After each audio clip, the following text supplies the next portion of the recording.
بسم الله الرحمن الرحيم.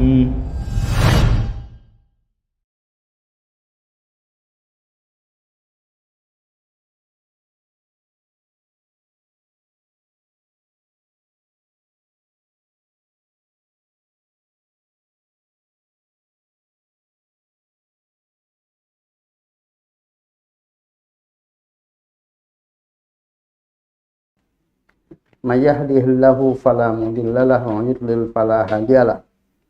Asyhadu an la ilaha illallah wahdahu la syarika lah wa asyhadu anna Muhammadan abduhu wa rasuluh. Ya ayyuhalladzina amanu taqullaha haqqa tuqatih wa la tamutunna illa wa antum muslimun. Amma ba'd. Para pemirsa dimanapun Anda berada, rahimani wa rahmatullah. Mari kita untuk senantiasa memuji dan bersyukur kepada Allah Subhanahu wa Ta'ala, yang mana Dia telah menganugerahkan kepada kita semuanya kenikmatan yang amat sangat banyak, yang tidak mungkin bagi kita untuk menghitungnya satu persatu.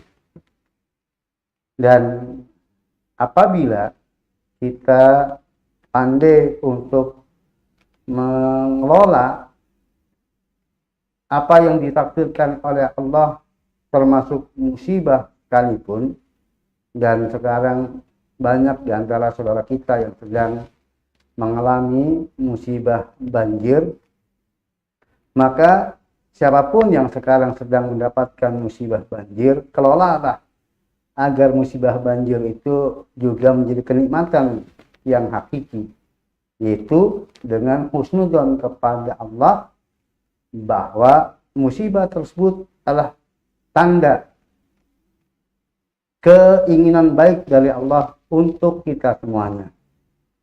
Dan yang jelas bahwa setiap musibah bagi kaum yang beriman adalah sebagai takfirud dzunub, sebagai menghapus sebagian dosa-dosa yang telah diperbuatnya, sehingga tidak menjadi beban baginya kelak di akhirat. Dan itu sebagai pertanda tentang keinginan baik Allah untuk kita, sebagaimana dalam sabda Nabi sallallahu alaihi wasallam, "Idza ahabballahu qauman fabtalahum, faman radiya falyarida, faman sakata falyasuk." Apabila Allah mencintai sebuah kaum, maka Allah memberikan bala, memberikan ujian. Dan apabila Dia ridha, maka baginya keridhaan dari Allah. Namun apabila Dia murka, maka justru Dia akan mendapatkan murka dari Allah. Demikian juga dalam sabda Nabi yang lainnya bersabda, "Innallaha idza arada bi abdi al-khaira ajjala lahu al-uqubah."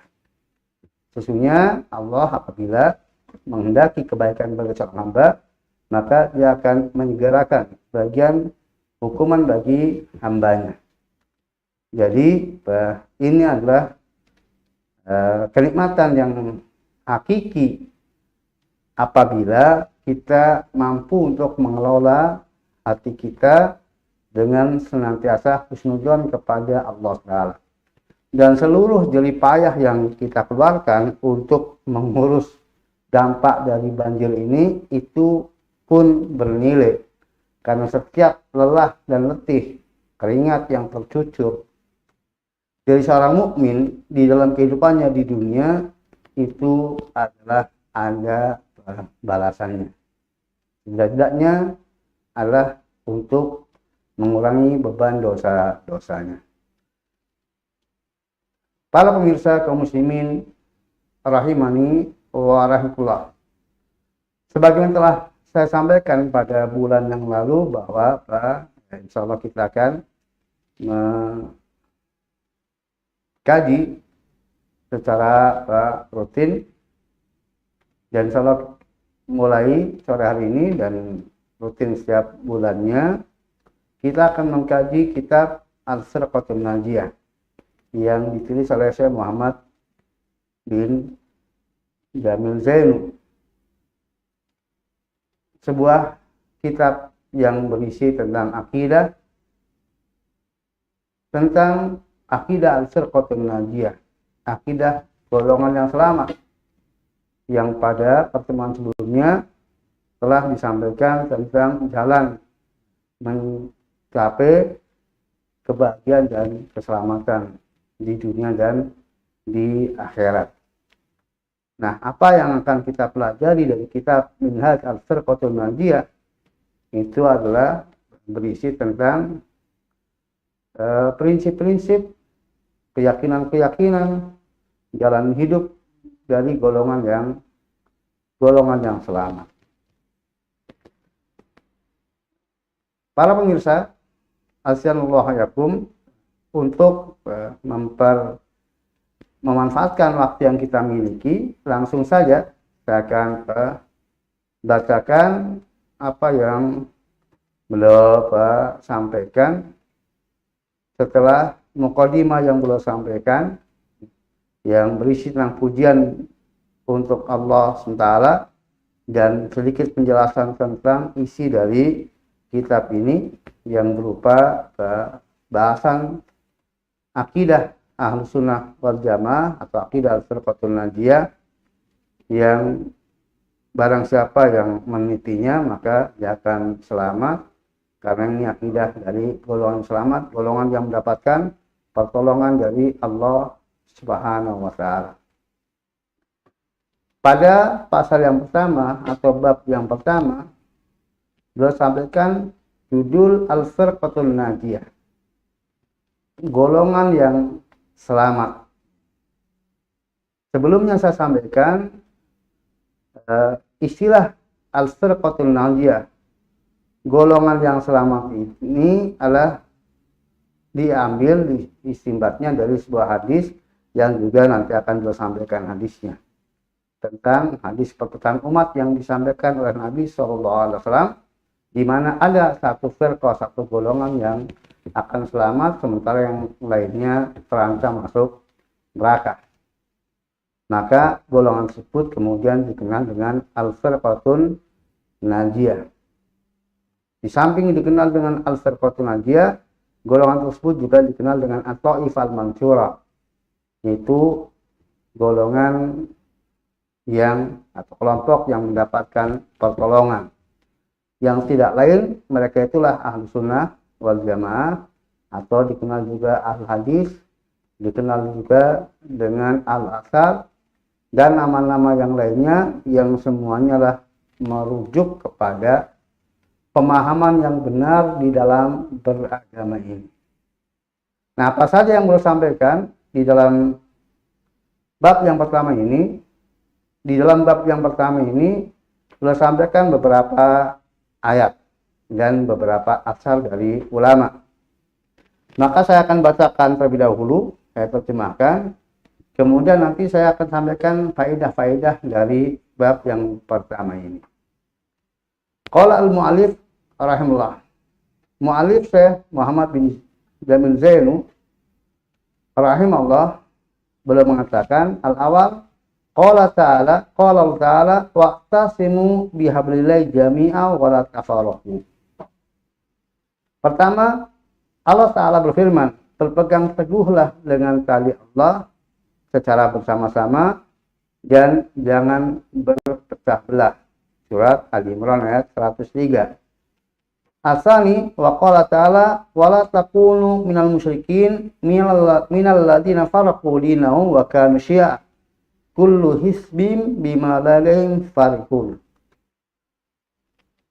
Yang kedua, dan Allah SWT berfirman, janganlah kalian menjadi seperti kaum musyrikin, menjadi bagian dari kaum musyrikin, dari orang-orang yang mereka suka berpecah belah dalam agama mereka, dan mereka menjadi bergolong-golong, menjadi berkelompok-kelompok, setiap kelompok bangga terhadap apa yang ada pada mereka.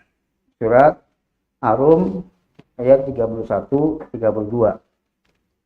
As-salis wa qala sallallahu alaihi wasallam usikum bittaqullah azza wa jalla was-sam'i wat-tha'ah wa in ta'ammaru alaikum abdun habasi fa inna ma ya'is minkum fa sayara ikhtilafan katsira fa alaikum bisunnati wa sunnatil khulafa'ir rasyidina al-mahdiyina lama saku biha wa addu 'alaiha bin nawajid wa iyyakum wa muhdatsatil umur fa inna kulla muhdatsatin bid'ah wa kulla bid'atin dhalalah wa kulla dhalalatin finnar. Rawahu An-Nasa'i wa Tirmidzi wa qala hasanun sahih. Yang ketiga, dan Nabi dan Shallallahu Alaihi Wasallam bersabda, saya wasiatkan kepada kalian untuk bertakwa kepada Allah Azza wa Jalla, mendengar lagi taat, meskipun yang memerintah kepada kalian adalah seorang budak Ethiopia. Karena sesungguhnya siapa di antara kalian yang berumur panjang, maka dia akan menyaksikan perselisihan yang banyak di tengah-tengah umat ini. Maka wajib atas kalian untuk berpegang teguh dengan sunnahku, jalan hidupku, dan juga jalan hidup para khulafaur rasyidin yang mereka terbimbing. Maka berpegang teguhlah kalian terhadap sunnah tersebut dan gigitlah sunnah tersebut dengan gigi gerah.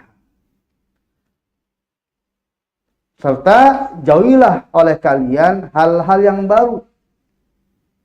Karena sesungguhnya setiap hal yang baru dalam agama adalah bid'ah. Dan setiap bid'ah adalah kesesatan. Dan setiap kesesatan adalah masuk neraka. Diriwayatkan oleh An-Nasa'i, Tirmidzi, dan Imam Tirmidzi mengatakan hadis hasan sahih. Arabi wa qala sallallahu alaihi wasallam ala wa inna man kana qablakum min ahli kitab iftarqu ala sintaini wa sab'ina millah wa inna hadil ummah tataftariqu ala salasin wa sab'ina sintanu wa sab'una finnar wa wahida fil jannah wa hiyal jamaah rawahu Ahmad wa ghairuhu wa Hasan al-Hasib wa firatin kulum finnar illa milah wahidah ma'ana alaihi wa ashabi wa Tirmidzi wa Hasan al-Albani fi Sahih al-Jami. Yang keempat, sallallahu alaihi wasallam, Nabi kita Muhammad bersabda, ketahuilah bahwa orang-orang sebelum kalian dari ahlul kitab, maka mereka berpecah belah menjadi 72 golongan. Dan umat ini, umat Islam, akan berpecah belah menjadi 73 golongan. 72 golongan berada dalam neraka, satu golongan berada di surga, yaitu al-jamaah, yang senantiasa bersatu.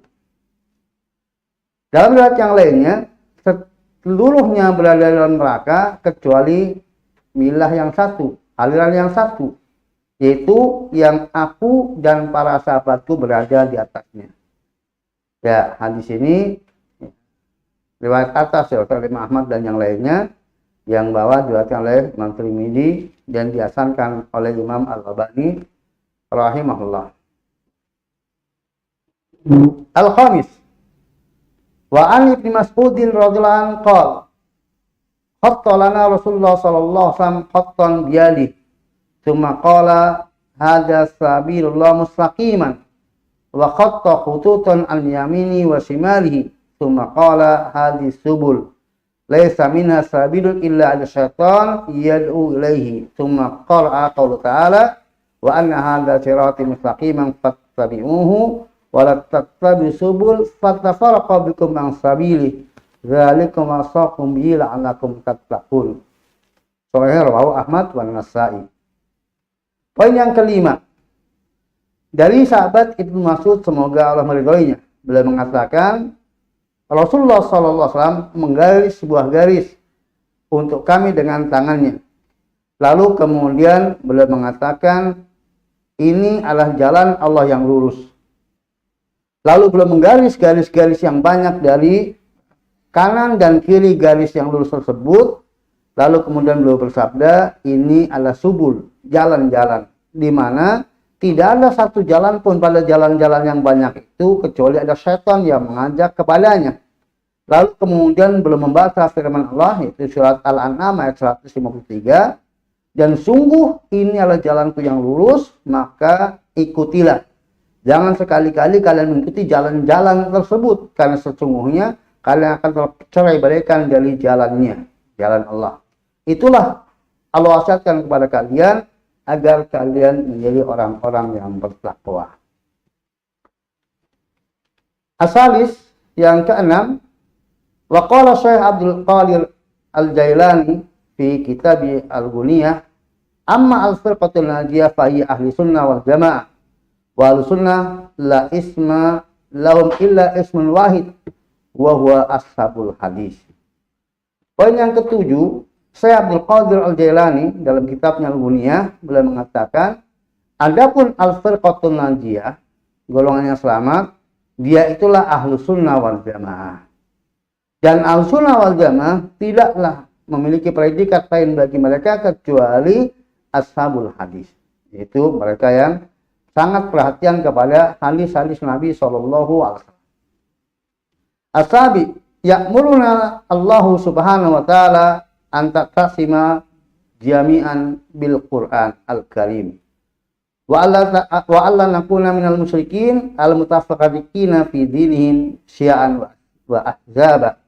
Wa yukhbiruna ar-rasulu al-karimu anna al-yahuda wa nasara tafarraqu katsiran wa anna al-muslimina satafariquna aktsar minhum wa anna hadhil firqah satakunu ardatan lidukhulin nar linhirafiha wa bu'diha an kitabi rabbiha wa sunnati nabiyha wa anna al-firqatul najiyah wa anna al-firqatul najiyah wa anna al-firqata wahidan najiyah minha satadkhulul jannah wa hiya al-jamaah al-mutamassikah bil kitab wa sunnah as-sahihah wa amila ashaba ar-rasuli sallallahu alaihi wasallam. Kalau batalna min al-firqatil najiyah wa fafaqa al-muslimina li ayakunu minha.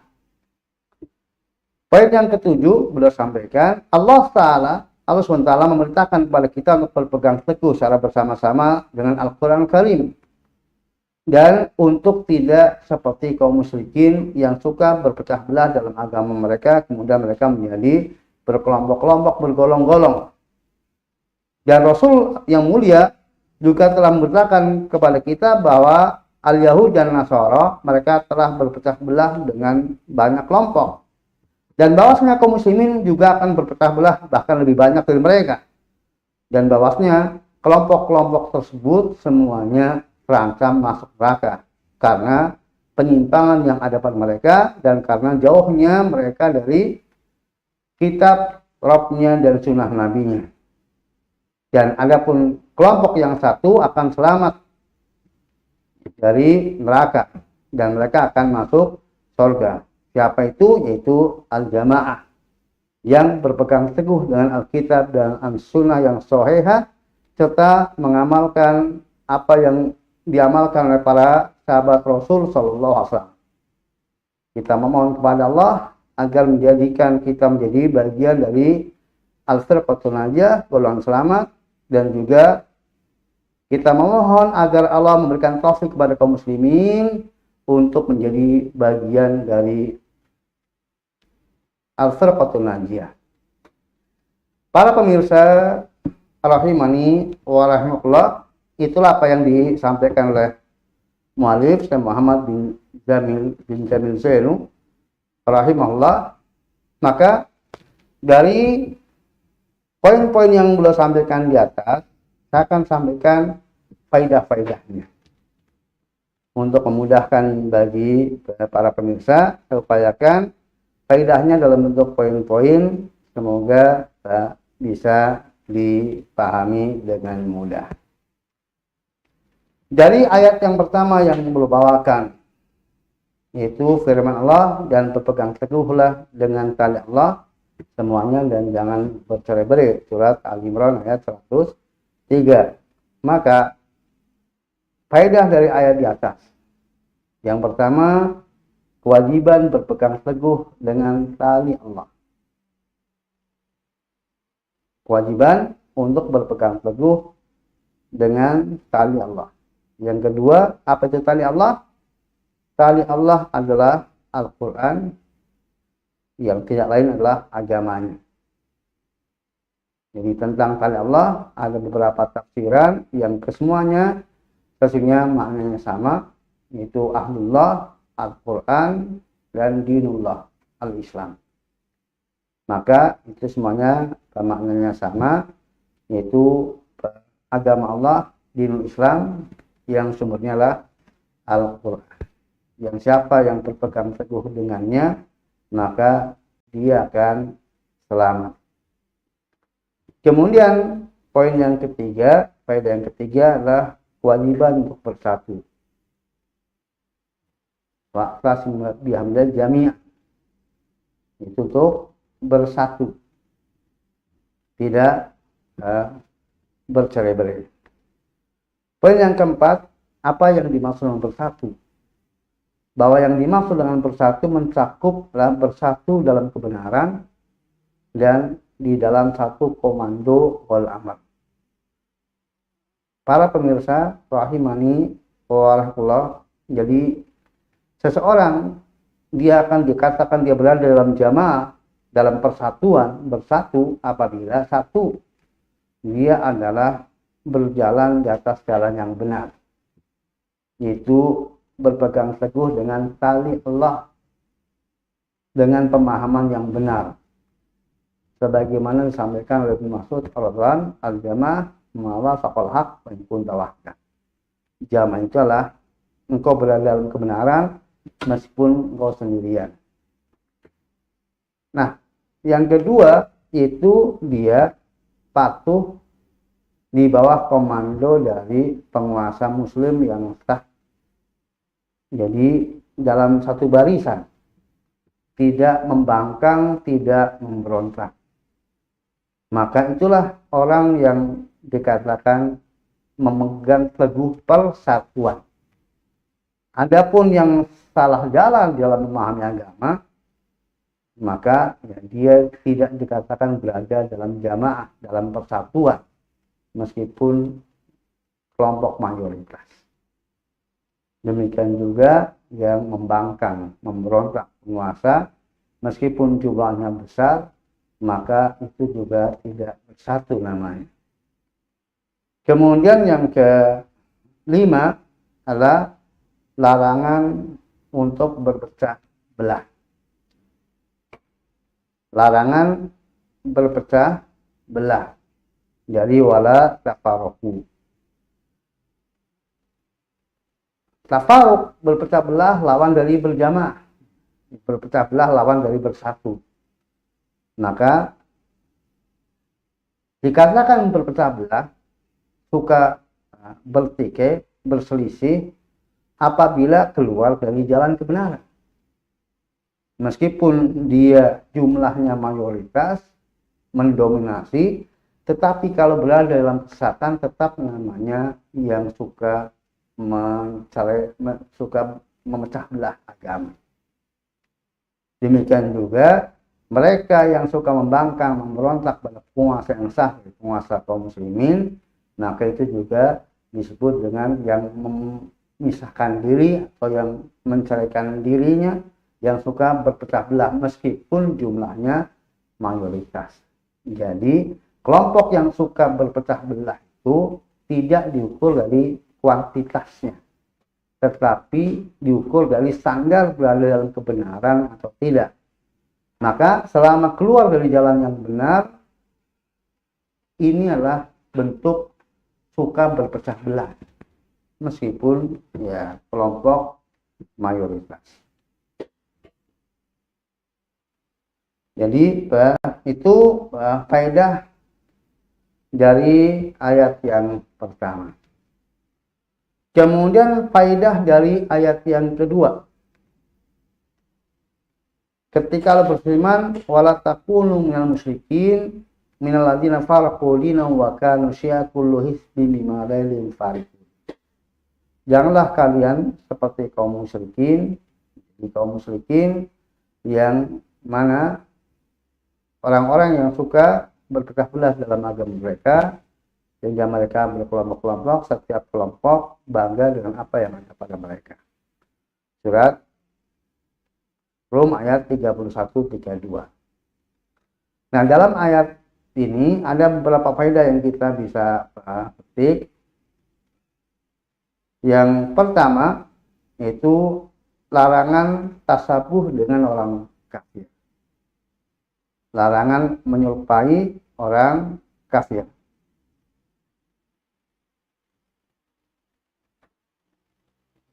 Kemudian yang kedua, apa yang dimaksud dengan tasabuh? Tasabuh adalah menyerupai kekhususan suatu kaum.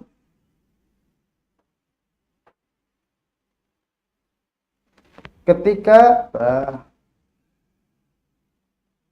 Allah melarang kita untuk seperti kaum musyrikin, nah kapan seseorang itu menjadi seperti kaum musyrikin?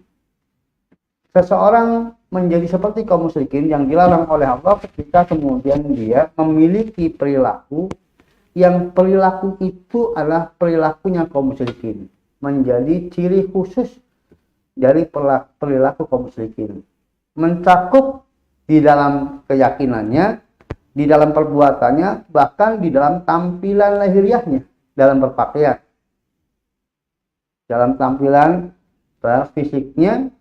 Ketika kemudian sebuah tampilan fisik atau perilaku atau keyakinan itu adalah sesungguhnya keyakinan yang menjadi ciri khas dari keyakinan orang-orang kafir atau tampilan fisik orang kafir atau kemudian perilaku orang kafir, siapa yang menyerupai, maka dia telah dikatakan bertasabuh, telah menyerupai orang kafir. Walaupun tidak ada niatan dalam dirinya dia berpenampilan seperti itu karena ini milik orang kafir. Dia berkeyakinan seperti itu karena itulah keyakinan orang kafir. Tetapi ketika pada diri seorang muslim kemudian ada padanya sesuatu yang menjadi ciri khas orang kafir, maka dia telah dikatakan bertasabuh dengan orang kafir. Itu faedah yang kedua dari ayat surat Rum ayat 31-32. Kemudian yang ketiga, karakter orang kafir diantaranya suka berpecah belah lalu membanggakan kelompok. Jadi antara perilaku yang itulah perilaku kekhususan orang kafir, yaitu suka berpecah belah, suka berbeda paham dalam paham agama yang menjadi paham yang benar. Sehingga kalau kemudian ada orang muslim yang memahami agamanya keluar dari pemahaman yang benar, maka dia telah seperti orang-orang kafir, menyerupai orang kafir. Dan sunatullahnya bahwa setiap aliran itu adalah merasa bangga dengan alirannya. Dan demikianlah orang-orang kafir. Maka demikian juga kaum muslimin yang mereka keluar dari jalan kebenaran, menyimpang dari jalan yang hak, maka mereka bangga dengan kesesatan yang dimilikinya. Dan mereka merasa bahwa apa yang mereka jalani, apa yang menjadi pedoman hidup mereka, itulah yang benar, yang terbaik. Maka mereka bangga. Walaupun hakikatnya itu adalah sebuah kesesatan, sebuah penyimpangan. Kemudian yang keempat, setiap perbuatan yang dinisbatkan kepada orang kafir adalah suatu keburukan. Setiap perbuatan yang dinisbatkan kepada orang kafir adalah suatu keburukan. Para pemirsa rahimani wa rahmatullah. Islam, kebenaran adalah agama Allah, sumbernya dari Allah, diturunkan sebagai jalan hidup bagi umat manusia. Sejak Adam alaihissalam terus anak cucunya sampai akhir zaman. Maka kebenaran dinisbatkan kepada Islam, dinisbatkan kepada para rasul, dinisbatkan kepada orang-orang beriman, dan tidak dinisbatkan kepada orang-orang sesat, orang-orang kafir. Sehingga kalau ada sebuah aktivitas, sebuah keyakinan, sebuah perbuatan dinisbatkan kepada orang kafir, maka itu pasti yang buruk. Di segala sesuatu yang dinisbatkan kepada non-muslim, kepada orang kafir, itu adalah sebuah keburukan. Maka tidak sepantasnya sebuah kebenaran dinisbatkan kepada kelompok-kelompok kekafiran atau kelompok-kelompok kesesatan. Karena al-hikmah dholatul mu'min. Jadi hikmah itu adalah barang yang hilang milik orang mukmin. Maka ketika itu ditemukan, maka dinisbatkannya kepada orang mukmin. Sehingga kalau kemudian ada pada komunitas kafir, kemudian ada sesuatu yang benar pada mereka, itu hakikatnya milik kaum mukminin. Karena orang kafir itu hakikatnya tidak memiliki kebenaran. Demikian juga kalau ada suatu kebenaran berada dalam aliran yang sesat, maka itu hakikatnya milik kebenaran, milik kaum mukminin yang lurus. Hanya kebetulan ada pada aliran yang sesat tersebut. Sehingga prinsip bagi orang mukmin, maka kebenaran masih diterima dimanapun keberadaannya. Meskipun kebenaran itu berada di dalam orang kafir, kebenaran itu berada dalam orang-orang sesat, karena hakikatnya itu milik kaum mukminin, milik al-firqatun najiyah, milik golongan yang selamat. Maka dia terima dan itu dia akui sebagai kebenaran dan menjadi jalan hidupnya. Adapun itu berada dalam komunitas orang-orang kafir, menjadi perilaku yang juga dilakukan orang-orang statusnya kafir atau statusnya sesat, maka itu sebenarnya adalah kebenaran milik kaum mukminin, milik pemilik jalan yang benar, bukan milik mereka yang sesungguhnya. Karena milik mereka yang sesungguhnya adalah kesesatan dan kekafiran tersebut. Jadi setiap segala sesuatu yang dinisbatkan, dikata ini sebagai perilaku ahlul kitab, ini sebagai perilaku kaum musyrikin, maka itu pasti yang keliru, pasti yang salah. Sebab yang benar tidak dinisbatkan kepada mereka. Poin yang kelima, larangan berbangga dengan sesuatu yang bersumber dari kebatilan. Jadi ketika sesuatu itu adalah produk asli kekafiran, produk asli kebatilan, maka tidak sepantasnya seorang berbangga dengannya. Karena orang hanya boleh berbangga, bergembira dengan kebenaran yang bersumber dari Allah Ta'ala. Adapun yang bersumber dari orang kafir, orang sesat, maka itu kekafiran dan kesesatan. Dan kalau kemudian itu sesuatu yang benar, itu hakikatnya mereka meminjam dari kaum mukminin. Meminjam dari kaum mukminin, mengadopsi dari kaum mukminin dan bukan produk mereka asli. Karena kebenaran itu adalah sumbernya dari Allah yang diturunkan kepada para rasul. Itu beberapa faedah dari firman Allah surat Rum ayat 31-32.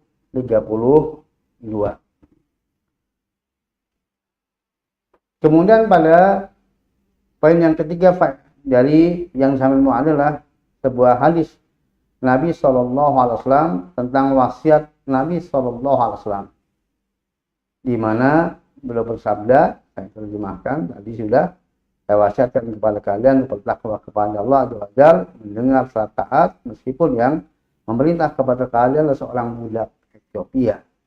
Karena sesungguhnya barang siapa yang berumur panjang di antara kalian, dia akan melihat, menyaksikan perselisihan yang banyak. Maka wajib bagi kalian untuk berpegang teguh dengan sunnahku dan sunnah khulafa'ir rasyidin yang terbimbing. Berpegang teguhlah dengannya, gigitlah dengan gigi geraham sunnah tersebut, dan jauhilah atas kalian perkara yang baru, karena sesungguhnya setiap perkara yang baru adalah bid'ah, dan setiap bid'ah adalah sesat, dan setiap sesat adalah Setiap kesesatan berada di dalam neraka. Para pemirsa rahimani wa rahimakumullah, dari hadis di atas saya sampaikan beberapa faedah, kita bisa petik beberapa faedah. Yang pertama, perpecahan umat Islam adalah sebuah kepastian yang telah ditakdirkan.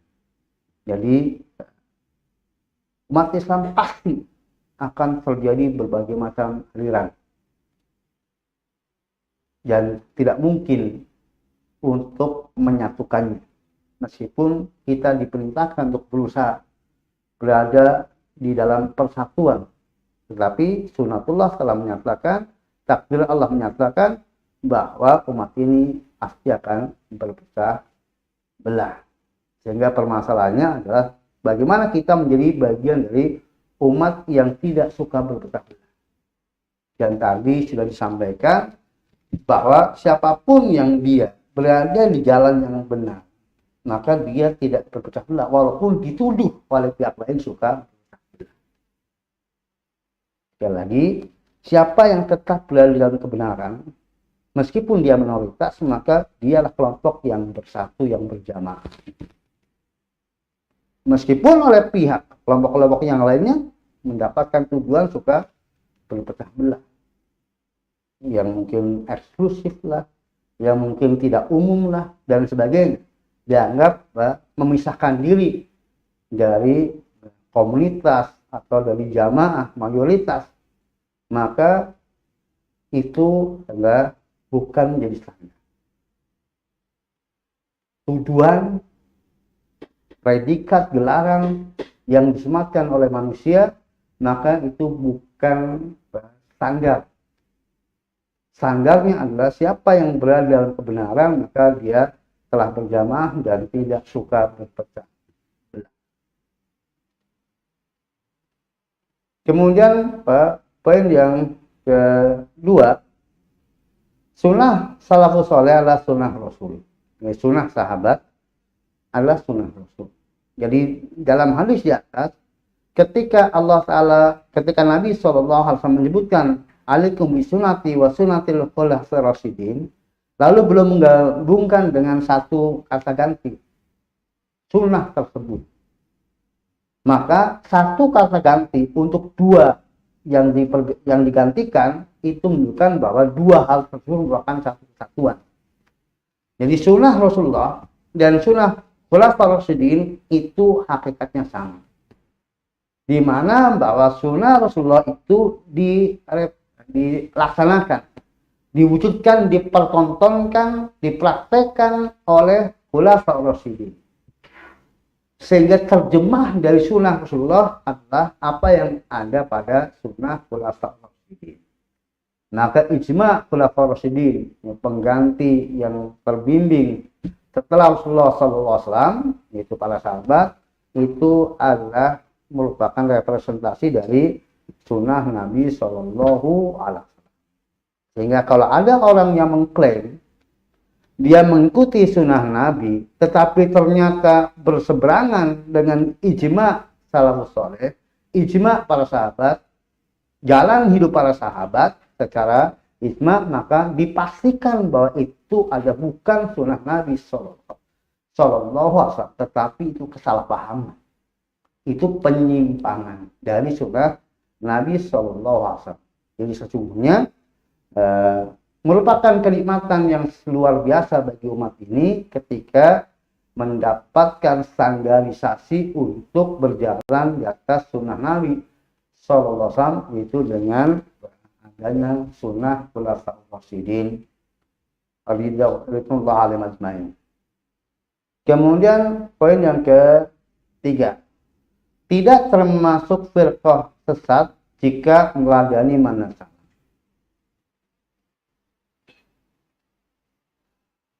Tadi dikatakan bahwa akan terjadi perselisihan yang banyak, dan perselisihan yang banyak ini akan membentuk firqah-firqah. Maka selama berada di dalam jalan yang hak, meneladani salafus saleh, maka dia tidak dikatakan sebagai aliran sesat. firqah yang sesat. Mungkin bisa saya ilustrasikan dengan ini. Ya, ini asal usul sebagai ilustrasi dari asal usul agama yang disampaikan oleh Nabi kita Muhammad SAW yang dijalani oleh para sahabat ya, dengan warna putih ini. Bersih dari noda. Kemudian seiring dengan perjalanan waktu, maka ada sebagian dari kaum muslimin yang dia memberi warna di dalam Islam ini dengan warna yang tidak aslinya, warna yang tidak sebagaimana ditinggalkan oleh Rasulullah yang telah dijalani para sahabat. Lalu kemudian dia membuat warna tersendiri, mungkin warna merah. Maka ini menjadi aliran merah. Kemudian nanti muncul lagi dengan warna hitam, aliran hitam. Muncul lagi dengan warna biru, aliran biru. Muncul lagi dengan warna kuning, aliran kuning. Muncul lagi dengan warna hijau, aliran hijau. Muncul lagi dengan aliran abu-abu. Maka yang tadinya satu warna kemudian menjadi menjadi 73 warna. Termasuk warna putih sebagai warna dasar. Maka dalam perjalanan waktu bisa saja kemudian ternyata warna putihnya sangat sedikit. Warna putihnya sama sedikit. Nah, generasi yang datang sesudahnya, setelah sekian banyak warna berada di dalam tubuh kaum muslimin, kemudian dia bergabung bersama warna putih, maka tidak dikatakan dia bersama aliran sesat. Meskipun tetap dikatakan tadi sebuah aliran dalam Islam. Tetapi itu aliran asli yang merupakan aliran para sahabat Nabi SAW yang tidak lainlah Islam itu sendiri. Adapun yang lainnya itu adalah Islam yang ternoda. Meskipun mungkin jumlahnya mayoritas, bahkan mungkin mendominasi. 50% dari kaum muslimin bersama aliran dia, aliran tersebut. Misalnya aliran merah itu mendominasi, warna-warna yang lainnya ya tidak sedominan warna merah.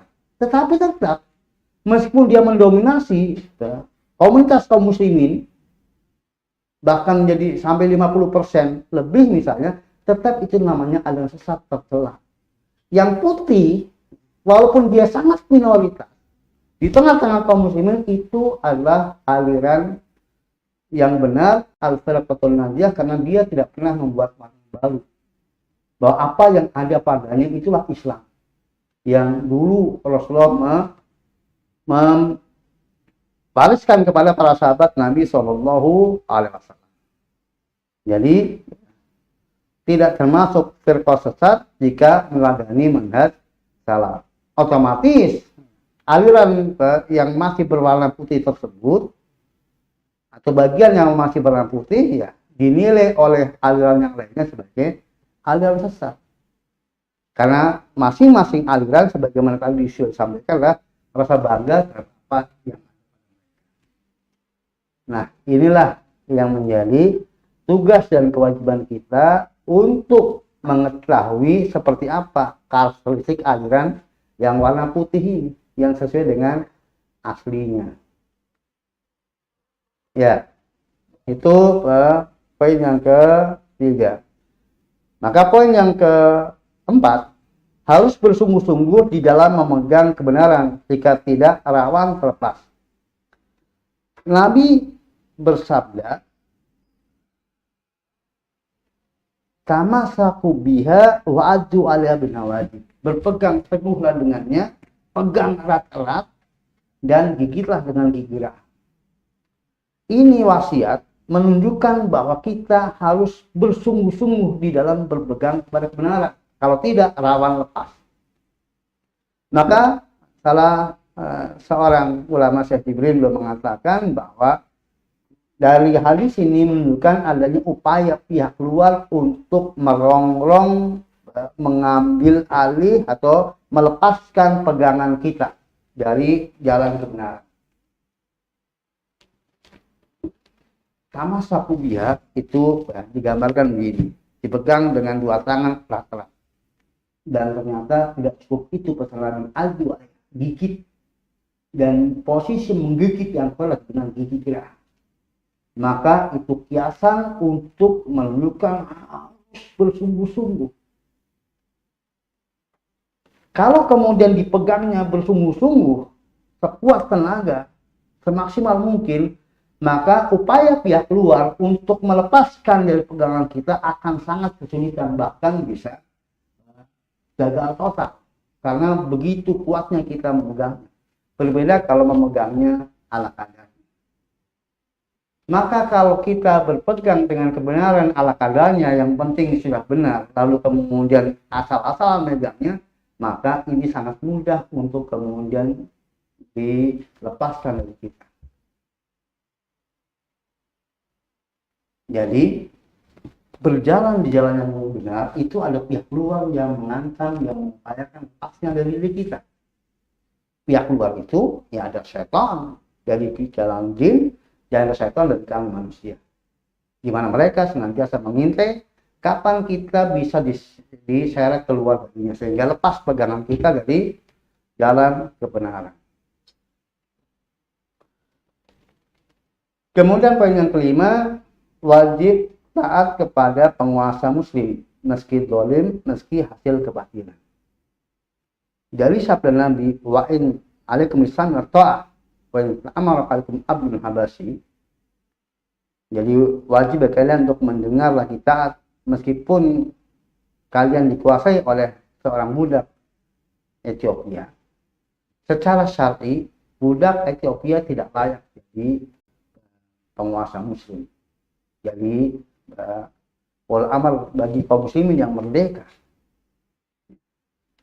Di sini maka para ulama menjelaskan bahwa seandainya pun itu terjadi, naiknya seorang muslim memegang tampuk kepemimpinan bagi muslim yang lainnya dengan cara yang batil, dengan cara yang haram, maka bagi rakyat tetap wajib untuk mendengarlah kita, selama tentunya di dalam ketaatan, bukan di dalam maksiat. Karena la ta'ata li makhluqin fi ma'siyatil khaliq. Tidak ada kewajiban untuk taat kepada makhluk sama ketika dalam durhaka kepada Allah, dalam urusan yang itu durhaka kepada Allah SWT. Maka ini pesan dari Nabi SAW sebagai rakyat jelata. Maka ya, ketika seseorang sudah berkuasa, kepemimpinan sudah stabil di tangannya dengan kekuatan yang dimilikinya, maka ya rakyat wajib untuk kemudian patuh dan taat. Meskipun itu cara mendapatkannya dengan cara yang batil, dengan cara yang curang, dengan mengkudeta penguasa yang sah, dengan cara-cara yang warisan dari orang kafir, di mana suara terbanyak walaupun orang-orang yang jahat yang menjadi pemilihnya kemudian lebih menang, sehingga lahirlah penguasa yang zalim, yang tidak kemudian adil kepada rakyatnya, maka tetap. Jadi dalam sabda Nabi sangat jelas mengisyaratkan meskipun penguasanya itu adalah mendapatkan kekuasaan dengan cara-cara yang curang, cara yang tidak benar, cara-cara yang menyisi syariat. Ketika dia sudah berkuasa, maka menjadi kewajiban bagi kaum muslim untuk mendengar dan mentaatinya. Kemudian yang keenam, setiap perkara baru dalam agama adalah batil, sesat, dan dinamakan bid'ah. Jadi kullu dari sabda Nabi, fa inna kulla muhdatsatin bid'ah wa kulla bid'atin dhalalah wa kulla dhalalatin finnar. 7. Bid'ah itu setiap urusan agama yang baru yang tidak ada dalilnya atau salah pemahaman terhadap dalil sehingga menyisi ijma. Jadi segala hal yang dikaitkan dengan agama, di atas namakan agama, dan tidak ada dalil yang hukumnya, atau itu adalah salah pemahaman berbeda, sehingga kemudian menghasilkan misi yang ijma yang telah diwariskan dari bid'ah. Walaupun kemudian bid'ah itu dianggap baik oleh mayoritas kaum muslimin. Bid'ah adalah kesesatan. Sebaik apapun dugaan manusia tentang bid'ah tersebut. Karena Nabi telah tegas mengatakan bahwa fa inna kulla muhdatsatin bid'ah wa kulla bid'atin dhalalah. Kemudian hadis yang kedua yang beliau sampaikan adalah hadis tentang iftiraqul ummah. Hadis tentang perpecahan umat di mana Nabi SAW menceritakan bahwa umat-umat terdahulu telah berpecah belah menjadi 72 golongan, dan umat ini akan berpecah belah dengan lebih banyak lagi. Maka semuanya akan masuk neraka kecuali satu, yaitu yang berada seperti Nabi dan para sahabatnya pada hari itu, atau juga yang disebut dengan jamaah. Maka jamaah adalah sebagaimana Nabi dan para sahabatnya. Siapa yang seperti Nabi dan para sahabatnya, itulah jamaah, seperti telah juga disinggung di atas tadi. Nah, dari hadis di atas ini, maka kita bisa petik beberapa faedah. Yang pertama, bahwa perpecahan adalah sunnah umat-umat terdahulu. Jadi ternyata berpecah belah dalam agama ini bukan hanya terjadi pada umat Islam. Umat-umat terdahulu pun begitu. Maka termasuk ciri kekafiran yang menonjol, ciri orang-orang kafir yang menonjol adalah suka berpecah belah. Maka inilah perilaku sunnah orang-orang kafir yang ditiru oleh kaum muslimin, yaitu suka berpecah belah. Apa maksudnya? Ya suka menyimpang dalam pemahaman agamanya, tidak mau tunduk dan patuh dalam paham yang benar. Yang kedua, banyaknya aliran sesat pada umat ini. Ya, karena tadi ada 73 yang satu saja yang hak di atas kebenaran, sementara yang lainnya sesat. Yang ketiga, semua aliran sesat terancam masuk neraka. Ini ancaman yang menunjukkan beratnya tergabung dalam aliran sesat, yang juga lebih dikenal dengan al-ahwa, para pengekor hawa nafsu, yang kata Imam Syafi'i rahimahullah bahwa seseorang terjerumus ke dalam semua dosa selain syirik itu masih lebih mending daripada dia terjerumus dalam satu dosa tapi hawa, itu dosa kesesatan. Maka saya sampaikan poin yang keempat, bid'ah lebih buruk dari maksiat. Bahwa bid'ah itu jenisnya lebih buruk dari maksiat. Tadi saya nukilkan makna dari perkataan Imam Syafi'i rahimahullah, dan demikian juga penilaian dari para salafus saleh berdasarkan hadis-hadis Nabi Shallallahu Alaihi Wasallam. Tidak setiap maksiat itu diancam api neraka.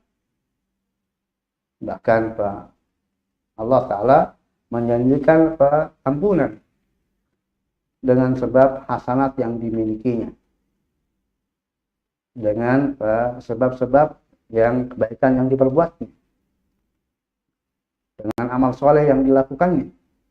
Namun untuk kemudian bid'ah semuanya ancamannya neraka. Kalau umum diancam oleh Nabi SAW sebagai masuk neraka. Ya, karena al-bid'ah, pelaku bid'ah tidak merasa sebagai bentuk kedurhakaan kepada Allah, maka akan sulit taubatnya. Berbeda dengan pelaku maksiat, maka dia menyadari itu sebagai kedurhakaan kepada Allah dan akan memudahkan baginya untuk kemudian bertaubat kepada Allah Subhanahu wa Ta'ala. Kemudian yang kelima, al-sesat, ada yang kafir, ada yang tidak. Jadi ditinjau di hukumnya bahwa firqah yang ada dalam Islam ini, ada yang kafir keluar dari Islam dan ada yang belum keluar dari Islam. Tapi secara umum ada pun 72 yang disebut oleh Nabi itu yang masih dalam ajaran Islam. Adapun jadi karena bilangan 73 itu bukan bilangan pembatasan sebagaimana kata para ulama usul bahwa penyebutan bilangan di dalam dalil itu bukan tidak diambil, tidak ada mafhumnya. Artinya itu sebagai pembatasan. Yang di luar itu tidak masuk, tidak. Tapi itu menunjukkan jumlah itu masuk dan tidak menutup kemungkinan jumlah-jumlah yang lainnya. Dan terbukti bahwa aliran sesat dalam Islam itu, dari yang keluar dari Islam jumlahnya tak terhitung. Demikian juga yang masih dalam kategori sebagai kaum muslimin pun juga jumlahnya amat sangat banyak. Yang akan kesulitan orang menghitung jumlah aliran sesat di dalam tubuh kaum muslimin. Kemudian yang ke-6, paham sahabat Rasul sebagai standar kebenaran. Jadi ketika kemudian Nabi bersabda wayal jamaah, dan azan yang satu jamaah, itu yang aku dan para sahabatku berada di atasnya, itu menunjukkan bahwa ada standarisasi untuk mengatakan ini loh jalan yang hak, inilah jalan kebenaran, inilah jalan al-firqatul najiyah, itu ada standarnya, yaitu paham salaf saleh. Maka siapapun yang mengklaim bahwa jalannya adalah jalan kebenaran, tetapi ternyata tidak atau bukan atau berseberangan dengan jalan salaf saleh, maka dipastikan itu adalah jalan kebatilan, meskipun dia kekeh mengaku itu sebagai jalan kebenaran. Kemudian yang ke-7, al-jamaah adalah berpaham yang benar dan berada dalam satu barisan dalam melaksanakan tata kehidupan di bawah komando Sultan Muslim. Itu tadi dijelaskan tentang hakikat al-jamaah. Jadi dari dua makna jamaah yang terpokoklah dia berada dalam kebenaran terlebih dahulu. Dia jalan hidupnya dalam beragama ini, meniti kehidupan dunia ini berada dalam jalan yang benar, maka dia kemudian dia sebagai hamba rakyat yang patuh kepada penguasanya selama bukan dalam kemaksiatan dari penguasa-penguasa muslim. Kemudian yang berikutnya adalah faedah hadis yang ketiga tentang apa yang disampaikan oleh Ibnu Mas'ud radhiyallahu ketika Nabi SAW membuat garis lurus dan garis-garis yang banyak yang menyimpang dari garis yang lurus, lalu belum membaca firman Allah surat Al-An'am ayat 153. Maka faedah dari hadis ini, pertama, jalan kebenaran hanya satu, sementara jalan kesesatan itu banyak. Yang tadi sudah disinggung. Yang kedua, semua jalan kesesatan pada umat ini dinisbatkan kepada ke dalam Islam. Jadi meskipun itu sesat, tetapi mereka semuanya menyandarkan sebagai bagian dari Islam, sebagai jalan Islam, jalan yang mereka anggap benar, padahal jalan sesat.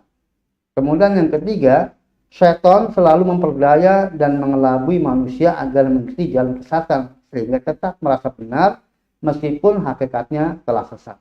Tadi Nabi gambarkan bahwa jalan yang keluar di jalan yang hak tadi ada setan yang mengajak manusia. Dan tentunya supaya manusia itu mau mengikuti jalan yang menyimpang tadi, ya dikelabui, diberikan rayuan dan diberikan hiasan sehingga menarik dan orang suka menjalannya dan bahkan merasa benar padahal hakikatnya itu sesat. Qul hal nabiyukum bil akhsarina a'mala alladzina dhalla sa'yuhum fil hayatid dunya wa hum yahsabuna annahum yuhsinuna sunnah. Demikian kata Allah dalam surat. Katakanlah, maukah aku beritahu kepada kalian siapa orang yang paling merugi amalan di dunia? Itu mereka yang sesat jalannya di dunia, usahanya dunia, tetapi mereka merasa telah berbuat yang sebaik-baiknya. Kemudian yang keempat, dikatakan sebagai wasiat menunjukkan itu perkara yang sangat penting yang harus selalu diingat dan dilaksanakan. Jadi tadi Allah katakan dzalikum wasukum, itulah yang Allah wasiatkan kepada kalian. Dan Ibnu Mas'ud pun mengatakan barang siapa yang menginginkan melihat, membaca wasiat Nabi SAW, maka hendaklah dia membaca surat Al-An'am 151 sampai 153. Maka Al-An'am 153 adalah merupakan wasiat Allah dan itu pula wasiat Nabi SAW. Allah istilahkan sebagai wasiat menunjukkan ini hal yang sangat penting yang harus diperhatikan dan harus dilaksanakan. Dia melebihi wasiat siapapun dari sesama manusia, termasuk wasiat orang tua. Ini wasiat yang jauh di atas segala wasiat yang ada dari wasiat manusia. Nah, demikianlah ikhwafidin rahimani wa rahimakumullah, para pemirsa, poin-poin dari dalil-dalil Al-Quran dan hadis yang dibawakan oleh mu'alif, dan kemudian mu'alifnya menutup dengan keterangan dari Syekh Abdul Qadir Jalani tentang hakikat al-firqatul najiyah. Tidak lain ahlus sunnah wal jamaah, tidak lain adalah ahlul hadis, yang keterangannya sudah disampaikan oleh beliau dalam dalil di atas. Maka disimpulkan dari sini apa yang diperintahkan oleh Allah dan telah diperintahkan oleh Nabi SAW tentang kewajiban untuk menyelisih kaum musyrikin, untuk kemudian berpegang teguh dengan Al-Quran dan berita tentang akan adanya perpecahan umat ini yang semuanya akan masuk neraka kecuali satu, yaitu al-firqatul najiyah. Maka semoga kita semua menjadi bagian dari al-firqatul najiyah. Allah memberikan taufik kepada kaum muslimin untuk kembali kepada jalan yang benar bersama al-firqatul najiyah. Ya, ini bab pertama yang disampaikan oleh mu'alif rahimahullah. Itu dari saya, dan barangkali ada pertanyaan maka dipersilakan.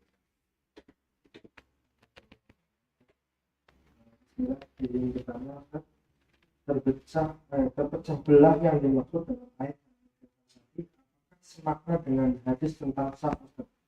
Apakah itu salah satu sebab terjadinya perpecahan? Mohon diulangi. Terpecah belah yang dimaksud dalam ayat yang dinukilkan tadi, apakah semakna dengan hadis tentang saf sholat? Ya. Apakah itu salah satu sebab terjadinya perpecahan? Ya, para pemirsa rahimani warahmatullah, bahwa terpecah belah di dalam ayat itu adalah dalam masalah agama, yaitu pemahaman agama, itu yang dimaksudkan. Itu dalam pemahaman agama. Nah, adapun kemudian berselisih dalam sholat, jadi secara hukum sunatullahnya bahwa perselisihan dalam sholat itu pun menjadi sebab terjadinya perpecahan. Jadi Rasulullah SAW mengingatkan kepada kaum muslimin untuk kemudian merasakan shaf, meluruskan shaf, dan dianggap untuk kalau tidak dilakukan akan memperbolehkan. Jadi terjadi perselisihan, meskipun mungkin perselisihan dunia awalnya, yang perselisihan dunia pun kemudian nantinya akan mendapat perselisihan agama. Intinya dengan sebab tidak mau rapi dalam shafnya, itu akan berdampak hatinya pun tentang-tentang. Maka sesungguhnya juga adanya shaf yang tentang-tentang itu juga menunjukkan bahwa hati-hati antara mereka itu tidak damai, tidak saling menyukai satu yang lainnya, sehingga untuk lulus saja nggak mau. Jadi itu warning bagi kita semuanya. Nah, Assalamualaikum Ustaz. Apakah taat kepada pemerintah secara mutlak, dan seperti apakah contoh kita wajib taat? Ya, taat kepada pemerintah, pada taufik tentunya tidak mutlak. Maka dalam firman Allah Ta'ala, ati Allah wa ati Rasul wa ulil amri minkum. Jadi taatilah kepada Allah dan taatilah kepada Rasul dan penguasa dari kalian. Jadi kata taatilah dalam firman Allah tersebut tidak diulangi ketika kepada ulama. Ati Allah wa ati Rasul. Kata taat Rasul diulangi, tetapi pada ulama tidak, wa ulil amri minkum. Nah, para ulama menjelaskan bahwa ketaatan kepada Rasul mutlak, karena wa man yuti Rasulah faqad akan taat kepada Rasul, maka hakikatnya dia telah taat kepada Allah. Tetapi untuk taat kepada Allah tidak mutlak, karena memungkinkan ulama itu memerintahkan kepada yang maksiat, berbeda dengan Rasul. Kalau Rasul, maka mutlak, karena tidak mungkin sama Rasul meletakkan kepada curhatan kepada Allah. Akhir amal sangat mungkin mereka zalim untuk diri sendiri, dan mungkin juga mereka zalim untuk orang lain dari sisi bahkan sampai memerintahkan kepada orang lain untuk curhatan kepada Allah. Maka ketaatannya tidak mutlak, dibatasi dengan selama tidak bermaksud. Maka itu dengan firman Allah dan Nabi, la ta'ata li makhluqin fi ma'siyatil khaliq. Tidak ada ketaatan kepada makhluk, yang juga termasuk al-amr dalam hal yang berhak kepada inna ma ta'atu fil ma'ruf, kata Nabi. Ketaatan hanya dalam hal yang makruh, yaitu yang tidak bermaksiat. Nah, contohnya ya ketaatan yang wilayah pemerintah, misalnya tentang adanya flashlight, maka pemerintah membuat aturan apa fungsi lampu hijau, lampu merah, kemudian lampu kuning, kemudian marka jalan. Nah, itu adalah sesuatu yang yang makruf, yang wajib taati, walaupun ya secara dalil Alkitab Rasulullah tidak ada secara khusus perintah untuk mentaati lampu flashlight atau marka jalan, tetapi itu dibuat untuk kemaslahatan.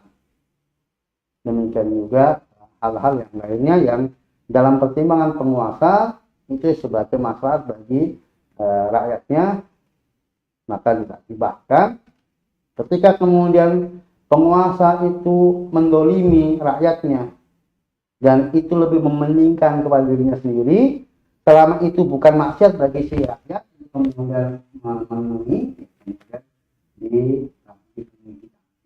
mungkin dia menarik upeti atau menarik yang sesungguhnya tidak ada, bahkan lebih kepada untuk diri mati sendiri misalnya. Kita sudah untuk mengerem adanya kemadharatan yang lebih besar bagi rakyat, maka walaupun rakyat menjadi pihak yang dirugikan, toh dosanya dia yang menanggung, dan rakyat juga tidak berdosa ketika kemudian dia memenuhi apa yang diminta oleh penguasa, karena dampaknya justru kemudian menjadi buruk apabila dia menentangnya, sehingga bersabar atas kezaliman penguasa. Fa'in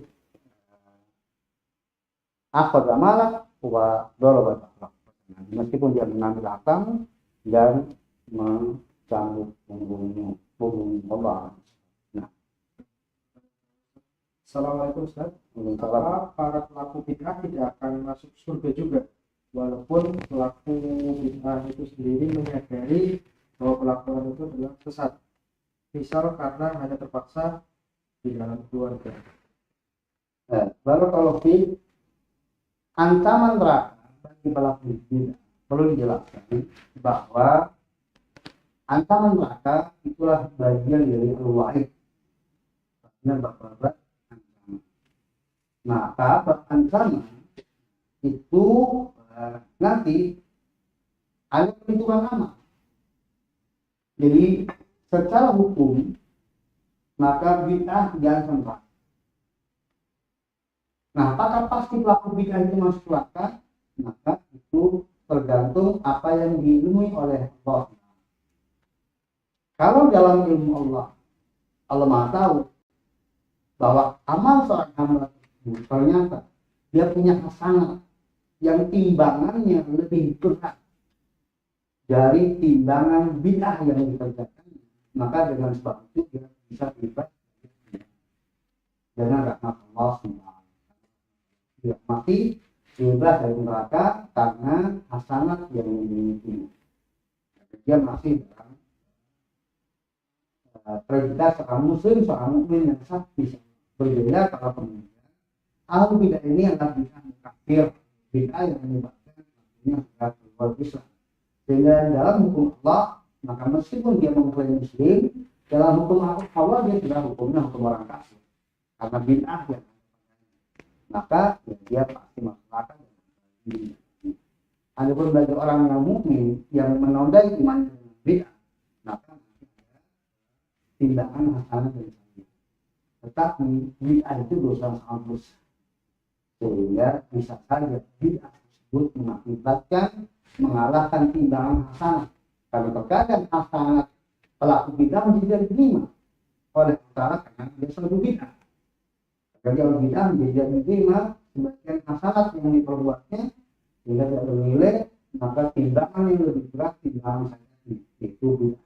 Maka tadi sambil dikatakan Imam Syafi'i kan bahwa menghadap kepada Allah dengan seluruh dosa yang syirik itu masih lebih mending daripada membawa dosa berupa awak, itu kecenderungan untuk bid'ah. Nah, bagaimana dengan pelaku bid'ah yang dia sesungguhnya bukan ahli bid'ah? Ada pelaku bid'ah tapi dia bukan ahli bid'ah. Contohnya tadi, yaitu dia melakukan bid'ah hanya karena nggak enak, karena takut dibully misalnya. Kalau nggak ngikutin, maka hakikatnya dia bukan ahli bid'ah. Meskipun amalnya tetap tidak diterima karena amalan bid'ah, tetapi dia adalah seorang ahlu sunnah yang lemah. Dia tidak meyakini kebenaran dari bid'ah yang diperbuatnya.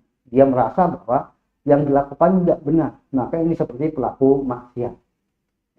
Seperti pelaku maksiat yang menyadari atas kemaksiatan yang diperbuatnya. Maka hakikatnya dia tidak kemudian masuk kategori sebagai ahlu bid'ah yang memang kecenderungannya dengan bid'ah, dia suka bid'ah dan menganggap bid'ah itu sebagai kebaikan Allah.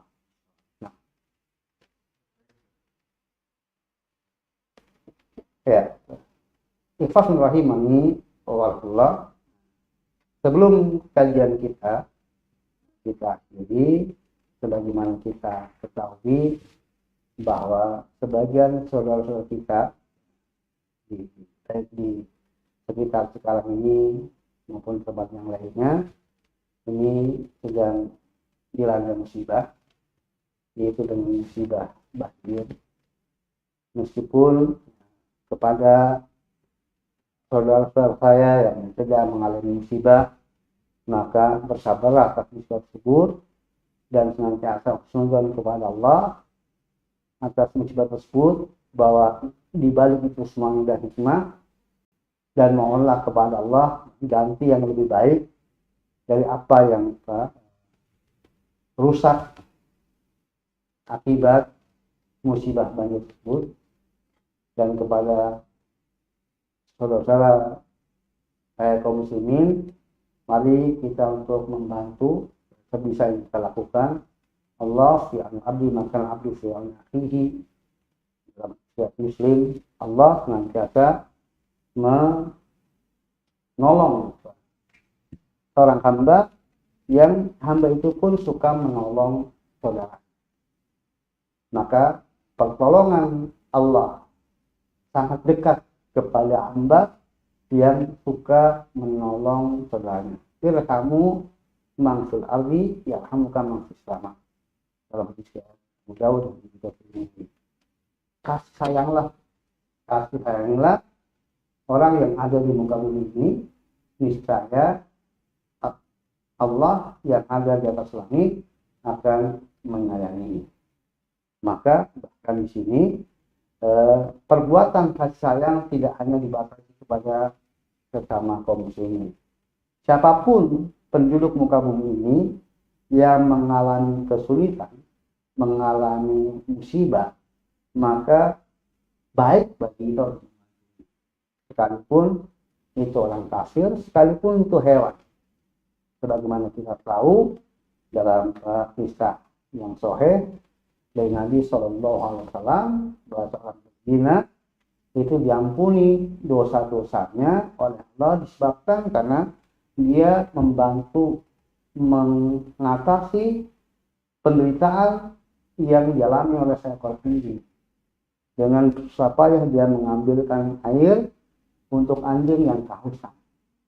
Dia lakukan ikhlas karena Allah menghilangkan kesulitan pada makhluk bumi ini. Dengan sebab itu dia diampuni dosa-dosanya oleh Allah. Itu memudahkan atau melepaskan kesulitan dari seekor anjing. Bagaimana apabila kita membantu melepaskan kesulitan dari saudara-saudara kita, sama kaum muslimin maupun sesama umat manusia, meskipun dia bukan orang Islam. Para pemirsa rahimani warahmatullah, namun ingat bahwa yang menjadi pokoknya adalah keikhlasan kepada Allah. Jadi kita membantu meringankan beban mereka itu semata-mata sebagai pengabdian kita kepada Allah untuk mendapatkan rahmat Allah Ta'ala, khususnya di akhir kelak, sebagaimana janji Nabi SAW bagi yang melepaskan kesulitan saudaranya dari kesulitan dunianya, maka Allah akan melepaskan baginya kesulitan dan kesulitan di akhirat.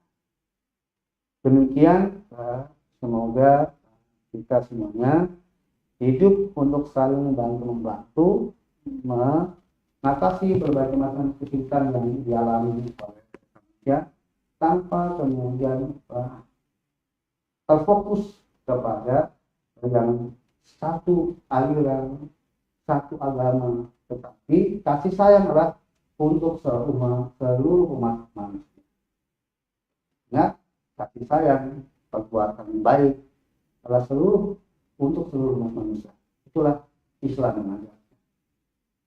Adapun kebenaran itu hanya milik al-Qur'an. Tapi kasih sayang harus diberikan kepada semua umat Allah. Demikian, Assalamualaikum warahmatullahi wabarakatuh. بسم الله الرحمن الرحيم